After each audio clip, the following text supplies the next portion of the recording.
ગુજરાત રાજ્યના માનનીય મુખ્યમંત્રી શ્રી ભૂપેન્દ્રભાઈ પટેલના વરદ હસ્તે રાજકોટ મહાનગરપાલિકાના ₹793.45 કરોડના વિવિધ વિકાસ પ્રકલ્પોના લોકાર્પણ ખાતમુહૂર્ત કાર્યક્રમ યોજાયો। કેન્દ્ર સરકાર શ્રીના સ્માર્ટ સિટી મિશન અંતર્ગત રાજકોટ મહાનગરપાલિકા દ્વારા ટીપી સ્કીમ નંબર 32 રૈયામાં નિર્માણ કરેલ અટલ સ્માર્ટ સિટી સંકુલ જાહેર જનતા માટે ખુલ્લું મૂકવામાં આવ્યું।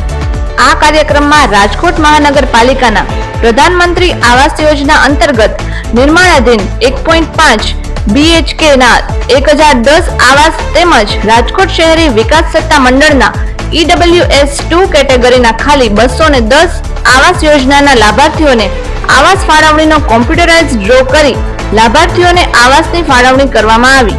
શહેરી ટ્રાન્સપોર્ટેશનમાં 22 નવી CNG ફ્યુલ આધારિત બસ તથા ડ્રેનેજ વિભાગના ઉપયોગ માટે નવા ખરીદ કરવામાં આવેલ 7 નંગ જેટિંગ મશીન વાહનોનું લોકાર્પણ કરી જાહેર જનતાની સેવામાં કાર્યરત કરવામાં આવ્યા। રાજકોટનો લાઇટ હાઉસ પ્રોજેક્ટ દેશનો આઇકોનિક અને શ્રી નરેન્દ્રભાઈ મોદીનો પ્રિય પ્રોજેક્ટ છે। શ્રી ભૂપેન્દ્રભાઈ પટેલ